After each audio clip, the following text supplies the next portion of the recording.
Have you ever thought about starting your own podcast but too afraid that it may cost you too much money? Well, guess what? There's an easy way to do that with the Anchor app. The best thing about it, it is $0 and free cents. It is completely free.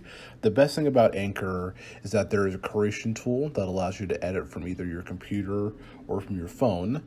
Anchor also will distribute all of your podcasts through Spotify, Apple Music, and all other streaming services, so you won't have to worry about a thing. You can also make money from doing your podcast, doing sponsorships like this with no minimum listenership. And the best part about your podcast is that everything is going to be at one place. Using Anchor for me has been a wonderful experience. It's so easy to do, and you can do it all from your phone, or if you want to do it on the computer, you can do that as well. All you have to do is go to the website, anchor.fm, or you can download the free Anchor app. All you got to do is type in Anchor on iOS or Google Store, and you can start recording your podcast today.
Hello and welcome back to the Chandler Burton Podcast. I am your host, Chandler Burton, and today's topic is going to be a pretty fun one, I would say.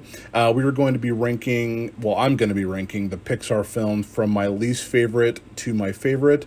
This list was definitely inspired by the movie Luca, which is actually coming out here on Disney Plus on July 18th.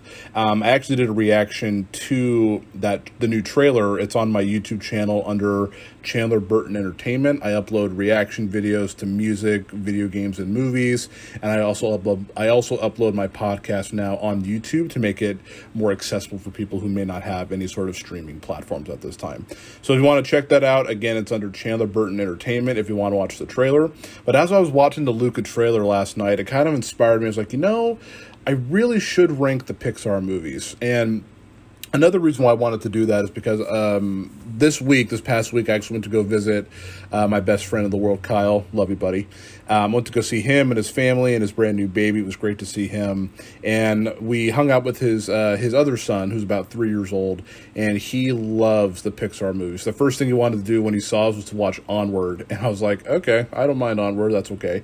But then at the Airbnb where my other friend and I stayed, it had a huge theater room, and it had like Disney Plus, HBO Max, Hulu, and all those different types of streaming services for us to use while we were staying for the past couple of days.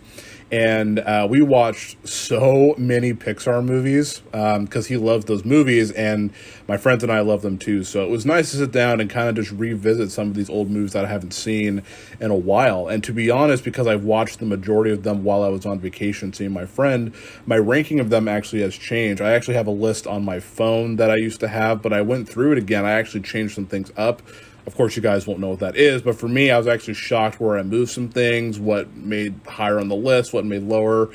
And so, again, to start things off with the list, this is just my list. This is not the right list, just like with the Christopher Nolan movies that I ranked last week. I hope everybody can just listen to it and be enjoyed. And to be honest, I would watch most of these movies again. Like, if you're like, hey, let's watch a Pixar movie, the majority of them I would watch again, so that's not a problem. And then, of course, halfway through, we will take a musical break, and then we will continue from there. So, again, I hope you guys enjoyed the podcast here. I'm really excited to talk about, again, all 23 Pixar movies ranked from the worst to best, in my personal opinion. And I also think it's kind of funny that this is my 23rd episode and we're doing 23 Pixar movies. I actually just saw that on my notes on my computer. I was like, oh, that's actually pretty hilarious. So we'll go ahead and get started here. Again, what I'll do, I'm going to start from the worst and gradually get down to the best. And again, I liked most of these movies, so if the rank is a little bit high, just understand that some of these movies I saw when I was younger as a kid, and I will hold on to them as like a treasure forever. So please understand that as well. I know a lot of people probably do the same thing. If they saw a movie when they were a kid, they're going to hold on to it like it's a treasure of theirs. So, and I'll also give a little bit of like why it's there and kind of my thoughts on the movie as well. So again, we're going to start from the worst and go all the way down to my favorite Pixar film. So we're going to start at number 23. So number 23, I think most people would agree, it's going to be Cars 2. There's only one way to describe Cars 2, and that is... I'm sorry. But for real, Cars 2, for me personally, was an absolute misfire of a film. The first Cars was... I watched it again while I was in Utah, and it was a lot better than I remember. Still not my favorite, but... is a lot better than I remember, so I kind of shifted around a little bit. But Cars 2 is absolutely miserable. I remember popping it on a couple of weeks ago just to see if it still was that bad, and it really was. Like, it's just boring. There's really nothing going on.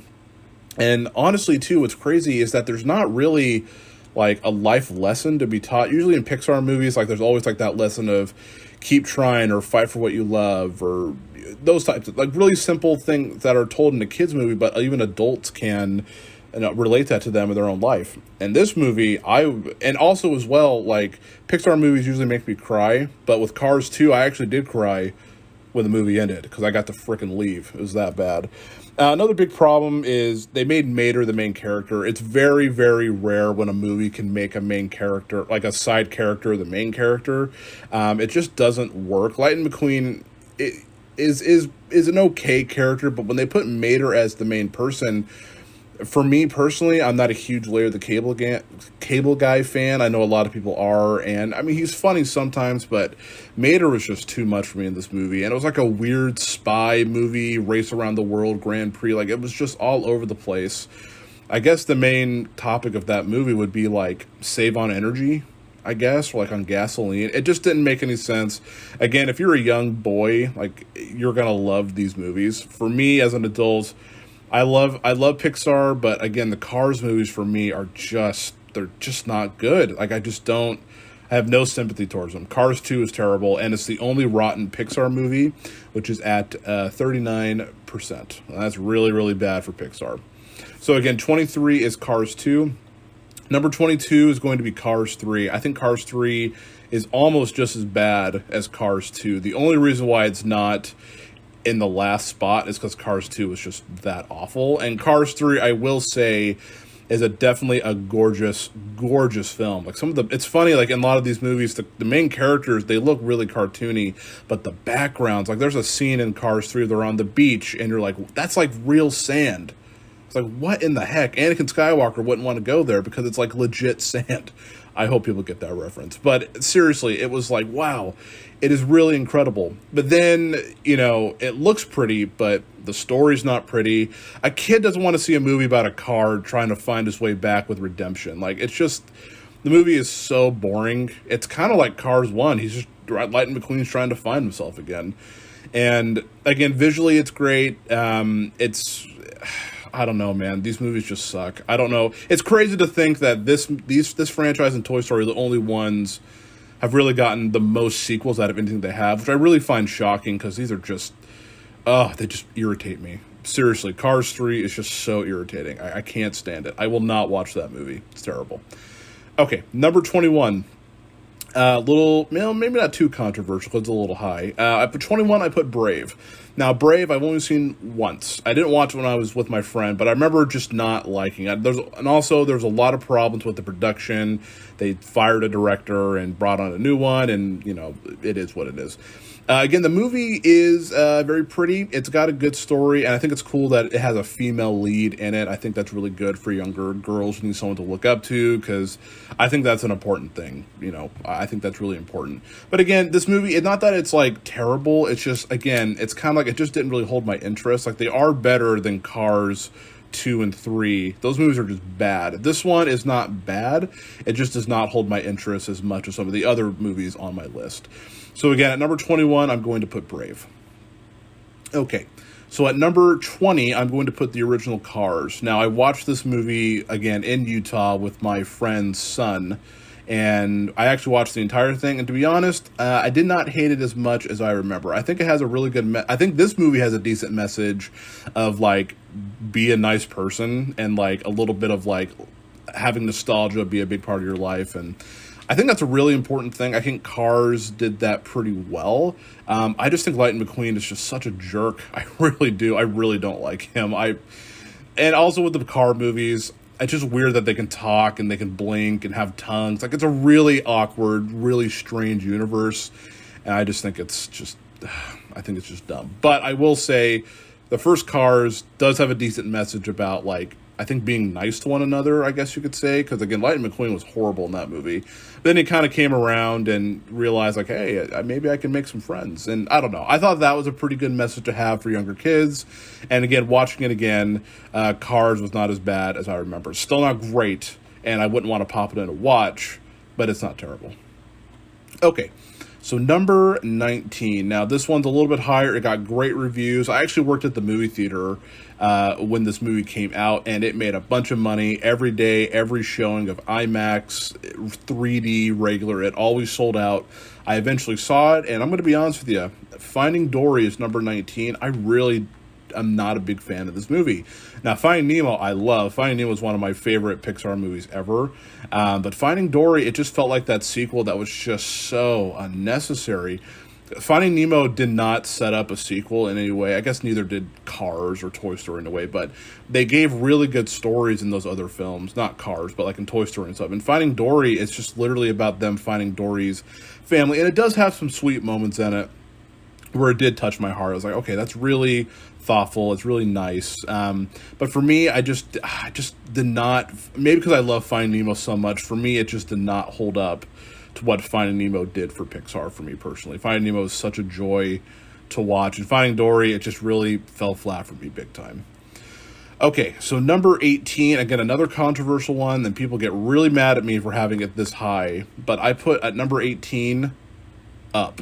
Now, I'm going to be honest with you here. The first 15 minutes of this film is some of the best work that Pixar has ever done. If Up was just a short film, like it was like a 15-minute short film, like if you go on Disney Plus and look up those short films, if it was like 15 minutes and could show all that and show his life like without his wife, I think it would have been the best Pixar short. I really, really do. But my problem is that it just, after that, it just gets kind of boring, and it's just not as entertaining. It's definitely an adventure movie, and Russell the Little Kid is a lot of fun.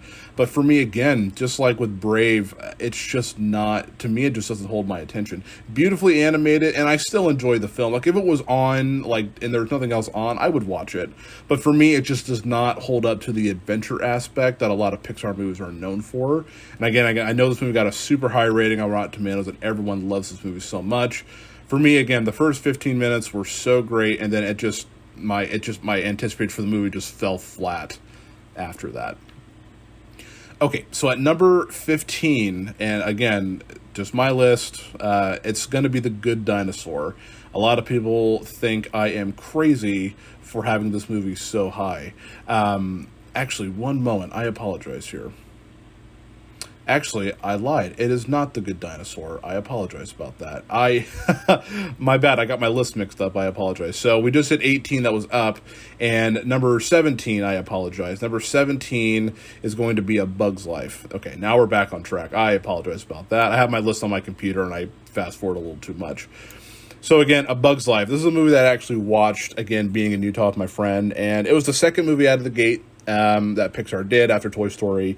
And to be honest, there was a lot of moments in that movie that were absolutely hilarious. And honestly, Hopper, the freaking grasshopper, he is freaking rude. He is awful. He was evil. I was like, dude, you are the worst. Like, my gosh. He's like the most vile, cynical Pixar villain ever. Well, maybe besides a couple others, but he was evil. But honestly, the movie was a lot of fun. Like, it's really short. It's kind of just gets to the point. And honestly, I really enjoyed the film. I actually thought it was really good. It's not very high up there because I prefer other movies on the list. But watching it again, Bugs Life actually did shift. Bugs Life was actually a little bit higher. It was actually near the worst category, but watching it again, I kind of bumped it down a little bit because I was like, you know what, this is actually a really good movie. So number 17 is Bugs Life. So number 16 is going to be WALL-E. My mom hates this movie, and I think it's just so... Every time I bring it up, she just goes, oh, no! Cracks me up every time. WALL-E, I actually really enjoyed for me. I think actually the silent part of WALL-E is the best thing Pixar has ever done. I really think for a guy who wants to get into film and who studies film, trying to make a silent movie without any dialogue, but you have to show the people how the story's going to work with just like movement and character. I think Pixar nailed it great. That's not easy to do because dialogue is such an important part of making a film or anything like that. And they really knocked it out of the park. Again, it kind of fell flat with the fat people at the very end of the movie. I was like, oh, it was so good. And then I was like, man, I just didn't like the end. But again, WALL-E, all the silent stuff was great. I was like, dude, this is really, really good. So WALL-E is at number 16. Now we're going to get to The Good Dinosaur. I'm sorry about my mistake there. It is, number 15 is The Good Dinosaur. Again, this movie had a lot of production problems as well. It was supposed to come out at one point, then it got delayed forever. Then it came out to mixed reviews, still certified fresh on Rotten Tomatoes at like 76%. I think this is a really sweet movie. Like, it's a very simple, like, scared dinosaur needs to get back to his family, and he hangs out with a little kid named Spot, which was pretty fun. Again, the backgrounds in this movie, like the water, the trees, everything about it is just amazing. And it's funny how the dinosaurs look really bland, but the backgrounds of them are just so incredible. Absolutely incredible. So The Good Dinosaur, honestly, it really did touch my heart. It's very sweet. It's funny. It's not the best work they've done, but I do prefer it over the other films that I just mentioned, so that's why it's at number 15. All right, so we got a couple more, and then we're going to take our mid-break playing the song here, and then we'll continue with the rest of the list. So at number 14 is going to be Ratatouille. I actually watched Ratatouille a couple of weeks ago. I haven't seen it in a while, and Ratatouille is such a fun film. I'm not a big fan of rats, but the rats are just adorable in this movie. They just crack me up. I don't know, I just thought it was really cool. I just thought it was a really fun, interesting concept of like working together as a team and like not lying to people and those types of things. So I really enjoyed Ratatouille. I think it's a lot of fun. I think it's really funny. I think it does have a good message in there. Like, you know, just trying new things and finding that career that you really want to achieve in your life. And who knows? It means like somebody in life that you may not expect can really help you out. So I think that's Ratatouille's message. I think it's a really, really good film. So at number 13 is going to be Inside Out. I think Inside Out is a very genius film. I think that film's more for adults, to be honest. I'm like, man, this movie is really, really deep. It talks about like just our emotions and how we have to deal with life on a day-to-day basis. The movie stars Riley, who's like a really young girl, but honestly, like if you think about it, we all have emotions. We all struggle with things. We all go through heartbreaks or find someone we love or being happy, being depressed, sad. It just happens. It's a part of life. And I think Pixar did a really good job of like going through all the emotions, make sure everybody had enough screen time. And man, it was a really good film. I haven't seen it in a while, but man, this was a really, really good film. I think Pixar really did a good job with this film. Inside Out, honestly, I would say it's probably more for adults, to be honest. But Inside Out was great. Super good film. Okay, so we got two more, then we're going to take a little break here. So at number 12, we got Coco. I think Coco is a great film. That movie did make me cry at the end with the grandma. I was like, gosh dang it, I hate when I cry at movies. It's so embarrassing. But the movie was super great. There's a plot twist in that movie, too. I was like, wow, that's a plot twist I didn't expect. And the music in it was great, like life and like the afterlife and those types of things. So it's just a really, for me, the lesson it taught was like just live in the now, do what you want to do with your life and enjoy it and just find that. I think Coco did a great job of that personally. So Coco's at number 12. I absolutely love that movie. So number 11, this one actually got shifted because I actually watched it recently and I love this movie. So number 11, I'm going to put Monsters University, man. I love this film. I thought it was really funny. I thought it was just a really heartwarming film. And I love seeing Sully as like a jerk. I think that's just so funny because he was so nice in Monsters Inc. But I also thought it was really cool that this movie kind of told people, like, you know what, maybe college isn't for everybody. And I was like, wow, that's actually a pretty brave thing for a movie to say. Because most people, generally, life, you're born, you go through school, graduate high school, and the next step generally is just go to college. But in this movie, they're kind of like, maybe you don't need to go to college. Maybe you can just do something else in your life that can make a living. And I thought that was really a really big thing, because most people do go to college. Most people take that next step, and some people just don't want to do that, and they're trying to find their path, and I think that's okay. If you want to do something that requires school, I say absolutely do it. But if you have something that you want to do that doesn't require school, I would say just work as hard as you can to get to that and build a name for yourself. I think either way is possible, and both are going to take the same amount of work. And Monster University really did show that, and I thought that was actually a really brave thing for them to do. And again, the movie is really, really funny. I had a great time watching it. Okay, so as I said, we went through 11 movies so far. We're going to take a musical break, and then after that, I'm going to give you my top 10 Pixar films. So we'll be right back with that. Hey guys, I hope you are enjoying the podcast so far. So as usual, I like to take a little musical break in between to share off some new music that I've been listening to recently. And I have not featured this band on the podcast yet, so I'm really excited to do that. The band we're going to be listening to today is going to be Like Moths to Flames. They actually just dropped 2 new songs a couple of days ago, but the song that we're going to be listening to is called Inherit the Tragedy. It's not part of an album or anything. It looks like it's just going to be some B-side songs from their album No Eternity in Gold, which dropped last October.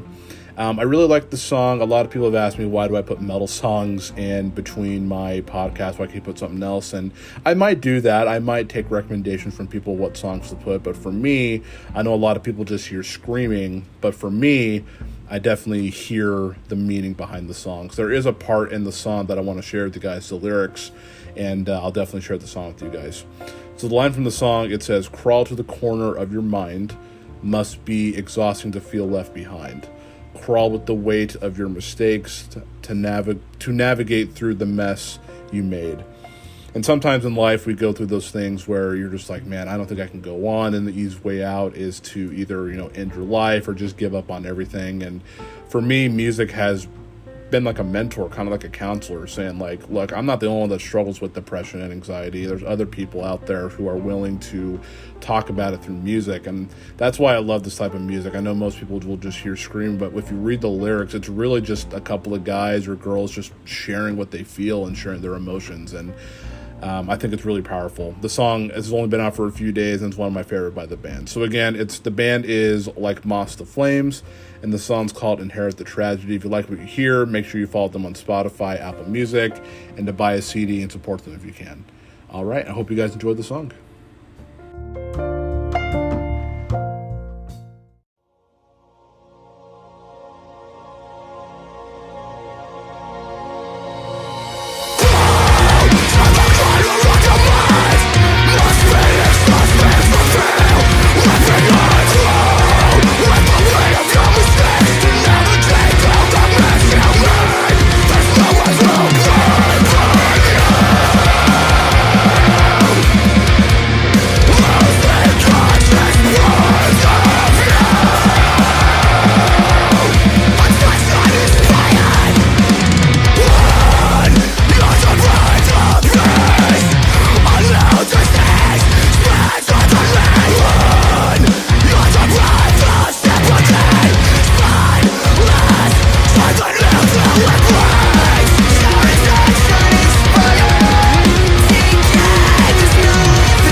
All right, and welcome back here from the musical break. I hope you guys enjoyed the song. Again, that was like Moss the Flames, Inherit the Tragedy. Great band. I was mentioned before, I went to Utah, went to go see my best friend Kyle. Him and I, this is one band that we both agree on, that we both just love, so we definitely share a passion for this band. So every time I listen to it, I just think of my best friend. So it's just a really good song, really good band. Okay, so we got one more segment here. It is going to be my top 10 Pixar films. Now, we went through 11 of them before, and so these 10 are the movies that if you were to ask me to put in and watch, I am going to immediately be like, yep, let's go and put it in and watch, because these movies have impacted me in so many ways. And so we'll go in and get started with number 10, and number 10 is going to be Soul. Soul came out on Disney Plus on Christmas Day, of course, of 2020, and honestly, it's from the same people who did Inside Out, and it kind of was like a spiritual successor to Inside Out in a weird way.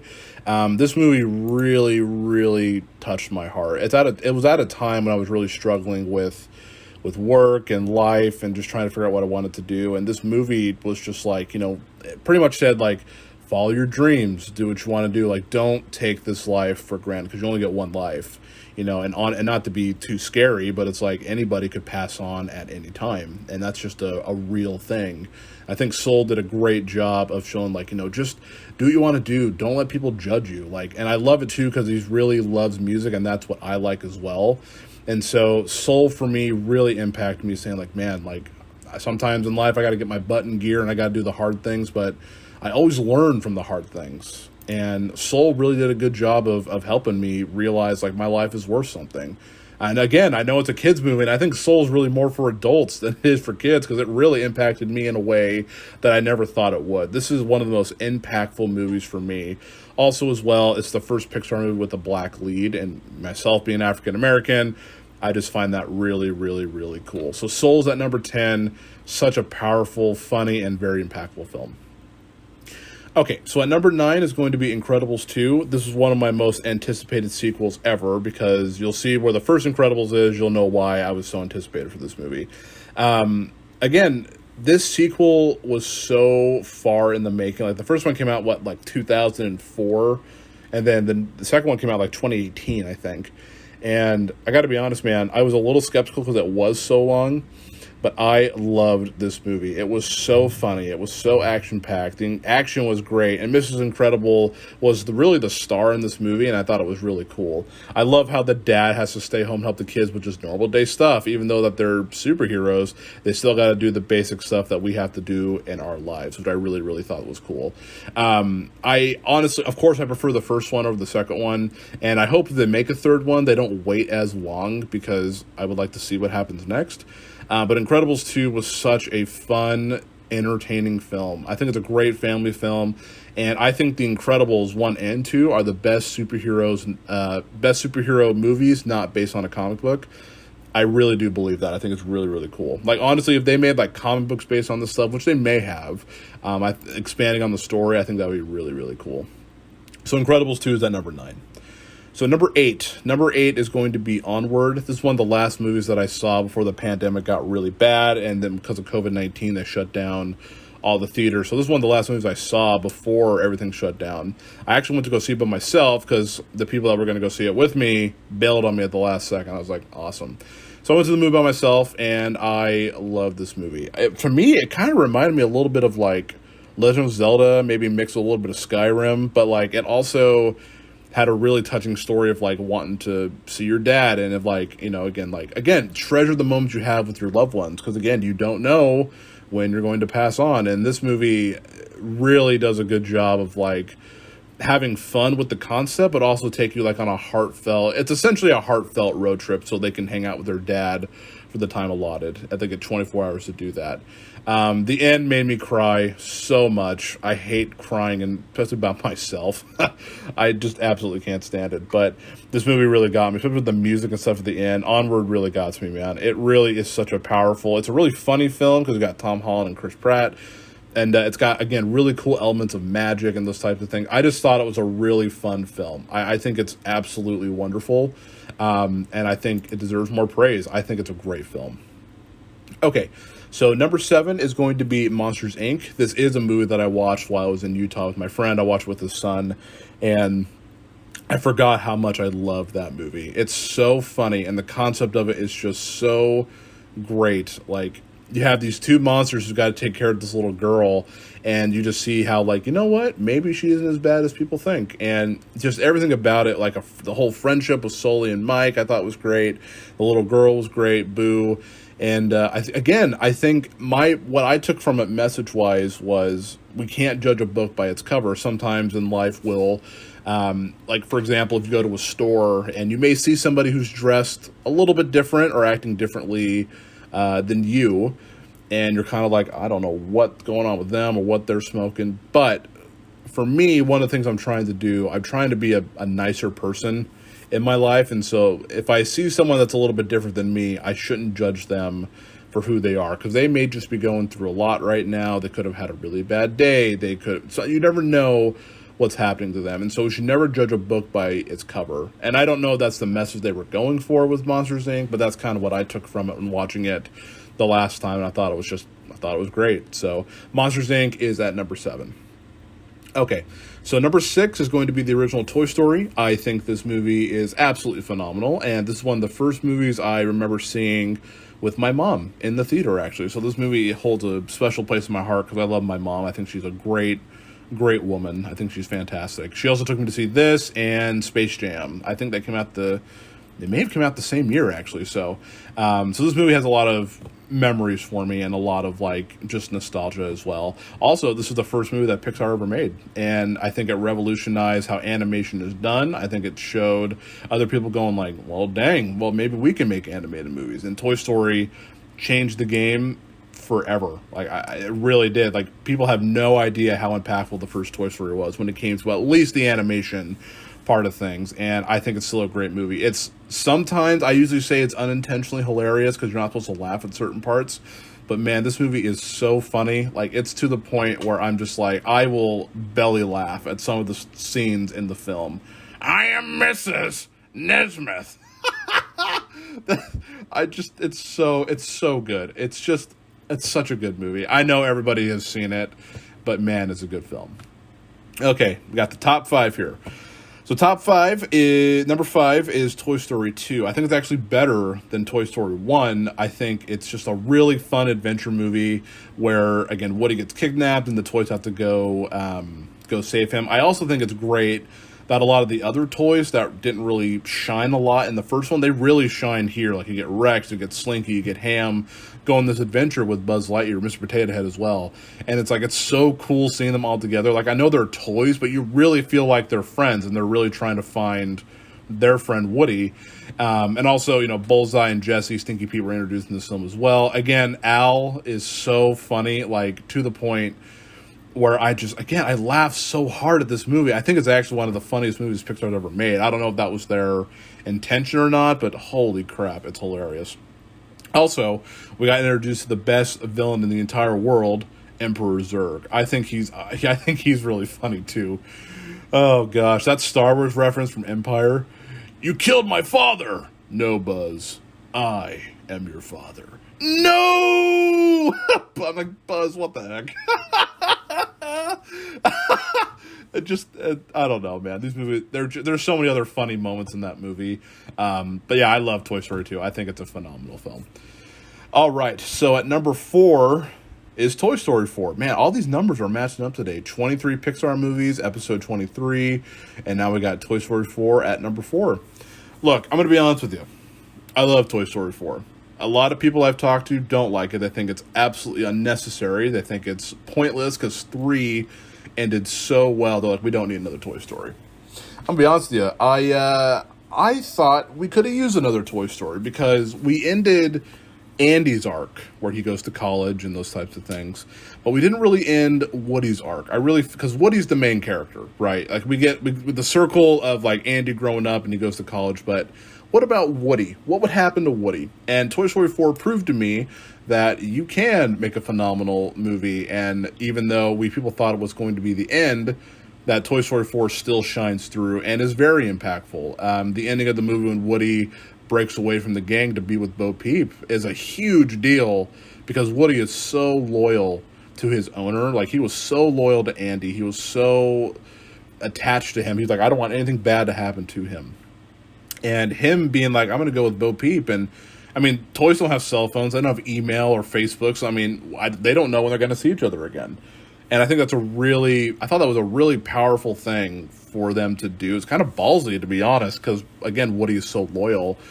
But for me, Toy Story 4 worked. I think it's hilarious. All the new toys in it were great. Again, the only complaint I had about the film is that, I mean, the other characters didn't really get much to do. They go on the road trip with Woody, Buzz, and those types of things, but, man, even Jessie didn't get much to do. And I thought she was like a main character. I was like, man, they really put them to the sideline on this one. But again, I loved the movie so much. I thought it was hilarious, and I really enjoyed Toy Story 4. If they ever do a Toy Story 5, I have ideas for it myself personally. Like, if I ever, maybe like a podcast one day sharing my Toy Story 5 idea. We'll see. But if they made a 5, I think that would be really cool. I'd be more on board with that. So again, Toy Story 4 is at number 4. So my top 3... Starting at number 3 is The Incredibles. As I mentioned, again, with The Incredibles 2, for me, it's the best superhero movie, not based on any sort of comic book. I love the family dynamic. I love how Bob comes out of retirement and all those other things. I just think it's a really fun movie. Pretty much what I said about Incredibles 2 is going to tie into the first Incredibles, but I'd say the action is better in this one. I think the characters are better. I think it's hilarious. And honestly, again, it's just a fun watch, and I think, again, it's important to realize the importance of family. I think that's a really good message in the film. It's just I love The Incredibles, man. It's so good, and everybody has seen it, I know, but golly, if it's not a good film, man, it's fantastic. All right, so at number 2 is Finding Nemo. Finding Nemo, I actually watched this again, and I watch this movie more often than people would think. This movie starts off on an emotional beat, and then Nemo gets taken. It goes on this really fun adventure. It's just a great film about, like, father and son and what you would do for your kid. Like, if your kid was kidnapped and you had the ability to go find... I mean, obviously, you would go to the ends of the earth for your child. And I think this movie does a good job of that. And, again, it's cool to see Marlin's character arc, because in the beginning, obviously, his wife died, his other babies died besides Nemo. He is so attached to Nemo that he's afraid to let him go. And then after he finds Nemo and after everything happens, he becomes like a really chill dad, saying, like, you know what, go have fun, and I'll lighten up too a little bit. And I think his arc in the movie is I think it's the best one that Pixar's ever done with any character, because, again, he's just such a stick in the mud in the beginning, and then after that, he finds himself. He understands, like, you know what, my child is ready to take on harder things. And I think that movie did a great job of doing that.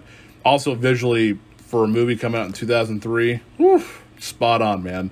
I loved it. This movie's really funny, too. This movie's great. Finding Nemo was number 2 for me. And then, of course, number 1, it's one of my all-time favorite movies, not just because it's Pixar, but one of my favorite movies of all time, is Toy Story 3. Because, holy crap, if we're going to talk about movies that we cried at, this movie is honestly devastating. It really is, man. Like, I loved everything about this movie. It's not boring. It's paced so well.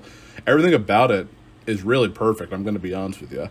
I really enjoyed this film. I love the Prison Break aspect of the film. I love Prison Break type of movies and video games and those types of things. So them breaking out of the daycare, I just thought was so fun. I was like, this is so cool how clever that they can do that, because planning out a Prison Break movie or a game can't be easy. You have to make sure everything flows well. You have to make sure everything makes sense. And they did such a good job with the Prison Break scene. I thought it was so great. I also cried my heart out in the furnace when they were in the furnace and Lotso did not save them. And they were like, this is it. I really thought as a kid, I thought that was going to be it. I was like, there's no way they're going to kill him. But I really thought they were going for it. And that part made me cry. That's the first movie I ever cried at. It came out in 2010. I was like a sophomore in high school, I think. Freshman going on sophomore. And it made me cry. I was like, this is embarrassing. It was just but I love Toy Story 3. I also love the end when Andy gives the toys to Bonnie and just tells him all the good memories he's had with them and how Andy's grown up, and it's just such a powerful film. It's funny, it's powerful, and I think to this day, I really think it's Pixar's best film and their best achievement. I really think it's literally a 10 out of 10 film. It's absolutely fantastic.